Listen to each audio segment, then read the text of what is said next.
ভাই আপনাদেরকে একটু মনে করাই দিই, অনেকেই হয়তো ভুলে গিয়েছেন বাংলাদেশের ইতিহাসে বড় কিছু কিন্তু হতে যাচ্ছে। বাংলাদেশের ইতিহাসে কেন বললাম, এ বছরের সবচেয়ে বড় ইন্টারভিউ অনুষ্ঠিত হতে যাচ্ছে। সরাসরি দুবাই ট্যাক্সি কর্পোরেশনের ডেলিগেট আসবে ভিআইসি গ্লোবালের অফিসে। এই অ্যানাউন্স আমি আগেই আপনাদেরকে করেছিলাম, হয়তো অনেকেই ভুলে গেছেন। ডেটটা মনে রাখবেন, আগস্টের 27 তারিখ এবং 28 তারিখ, বৃহস্পতিবার এবং শুক্রবার, 2 দিন। আমি আপনাদেরকে এটাও বলেছিলাম, কারণ আমার ভিডিও দেখে অনেক দূরে থেকে লোকজন আসে, আপনারা প্রয়োজনে একদিন আগেই চলে আসবেন, একদিন আগে এসে ঢাকাতে থাকবেন, তারপরে ইন্টারভিউ ফেস করবেন। দেখেন মালয়েশিয়ার এই বিষয়টা কিন্তু অনেকটা অনিশ্চিত হয়ে যাচ্ছে, কারণ যে 25টা রিক্রুটিং এজেন্সির নাম ঘোষণা করা হয়েছে মালয়েশিয়া থেকে, আমাদের বাংলাদেশের এজেন্ট গুলো কিন্তু এটা মানছে না। তারা চাচ্ছে যে যতগুলো সরকার অনুমোদিত বৈধ যতগুলো এজেন্সি রয়েছে সবাই যেন কাজ করার সুযোগ পায়, কিন্তু এখানে গভর্নমেন্ট একটা সিন্ডিকেট তৈরি করে রেখেছে যেটা কেউই মানছে না। আর সিন্ডিকেট হলে হয়তো রেটটাও অনেক বেশি বেড়ে যেতে পারে। আমার মনে হচ্ছে মালয়েশিয়ার এটা আরেকটু পিছায় যেতে পারে বা আরেকটু সময় লাগতে পারে, এই ধরনের একটা সম্ভাবনা আছে। যদি দ্রুত খুলে যায় বা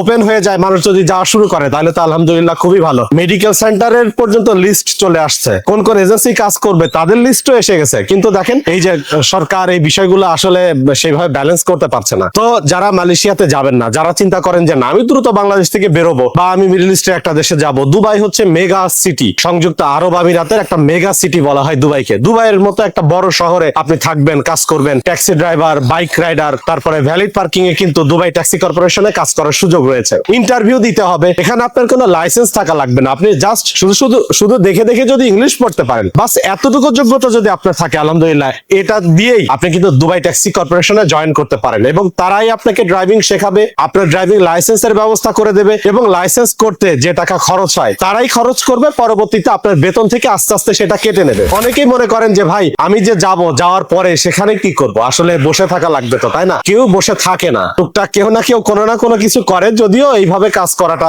একদমই বৈধ না। তো কেউ বসে থাকে না, সবাই টুকটাক কোনো না কোনো কিছু করে। আমার মনে হয় যে আপনি ড্রাইভিং শিখবেন, যদি মনে করেন যে পার্ট টাইম কিছু করবেন, সেটা আপনি চেষ্টা করে দেখতে পারেন। আরেকটা বিষয় আপনাদেরকে বলি, ভিআইসি গ্লোবাল থেকে আমাদেরকে একটা অ্যানাউন্স করেছিল যে ভাই আপনার ফ্যান ফলোয়ার যারা, আমি আবারও মনে করাই দিই, আপনার ফ্যান ফলোয়ার যারা আসবে ইন্টারভিউ ফেস করবে, তারা প্রথম যে পুরস্কারটা যেটা পাবে, লটারি হবে, লটারির মাধ্যমে একজন পাবে পবিত্র ওমরা করার সুযোগ। সে নিজে না করুক, অন্তত তার ফ্যামিলির কাউকে পাঠাতে যদি চায়, সেটারও কিন্তু সুযোগ রয়েছে। আর যারা ইন্টারভিউ ফেস করবে, একদম অটোমেটিক্যালি 3টা পুরস্কার তারা পাচ্ছেই। যাওয়ার সাথে সাথে আপনি একটা টি শার্ট পাবেন, আপনি একটা ট্রাভেল ব্যাগ পাবেন, এবং তারা বলেছে যে 20,000 টাকা মতো ক্যাশ ডিসকাউন্ট, মানে তাদের যে রেগুলার প্রাইস সেখান থেকে 20,000 টাকা তারা একটা ডিসকাউন্ট দিয়ে দিবে। তো আমার মনে হয় যে এইগুলো আমি আগেও আপনাদেরকে বলেছি, জাস্ট একটু মনে করাই দেওয়ার জন্য আমি আজকের এই ভিডিওটা বানাচ্ছি। কারণ দুবাই ট্যাক্সি কর্পোরেশনে বিগত দিনগুলোতে যারা গিয়েছে তাদের ভিসা হয়েছে অনেকেই 5 দিনে, অনেকের 7 দিনে, অনেকের 15 দিনে। আপনারা আমার আগের ভিডিওতে দেখেছেন, তারা নিজে মুখেই কিন্তু বলেছে, তাই না?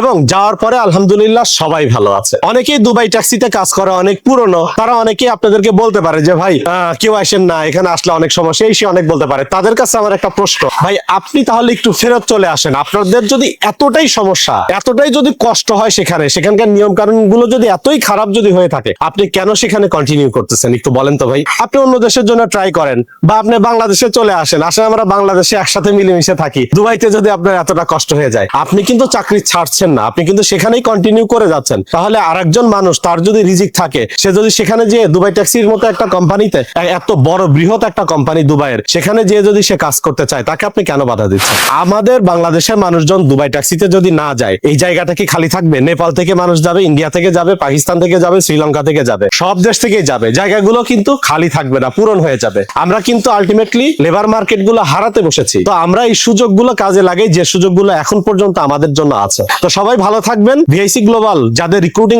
লাইসেন্স নাম্বার 2556, আমি তাদের সম্বন্ধে বিস্তারিত টাইটেল কমেন্টে দিয়ে দিব। আপনারা ইন্টারভিউ ফেস করেন, কি হয় না হয় পরবর্তীতে কমেন্টে আমাকে জানাবেন ইনশাআল্লাহ।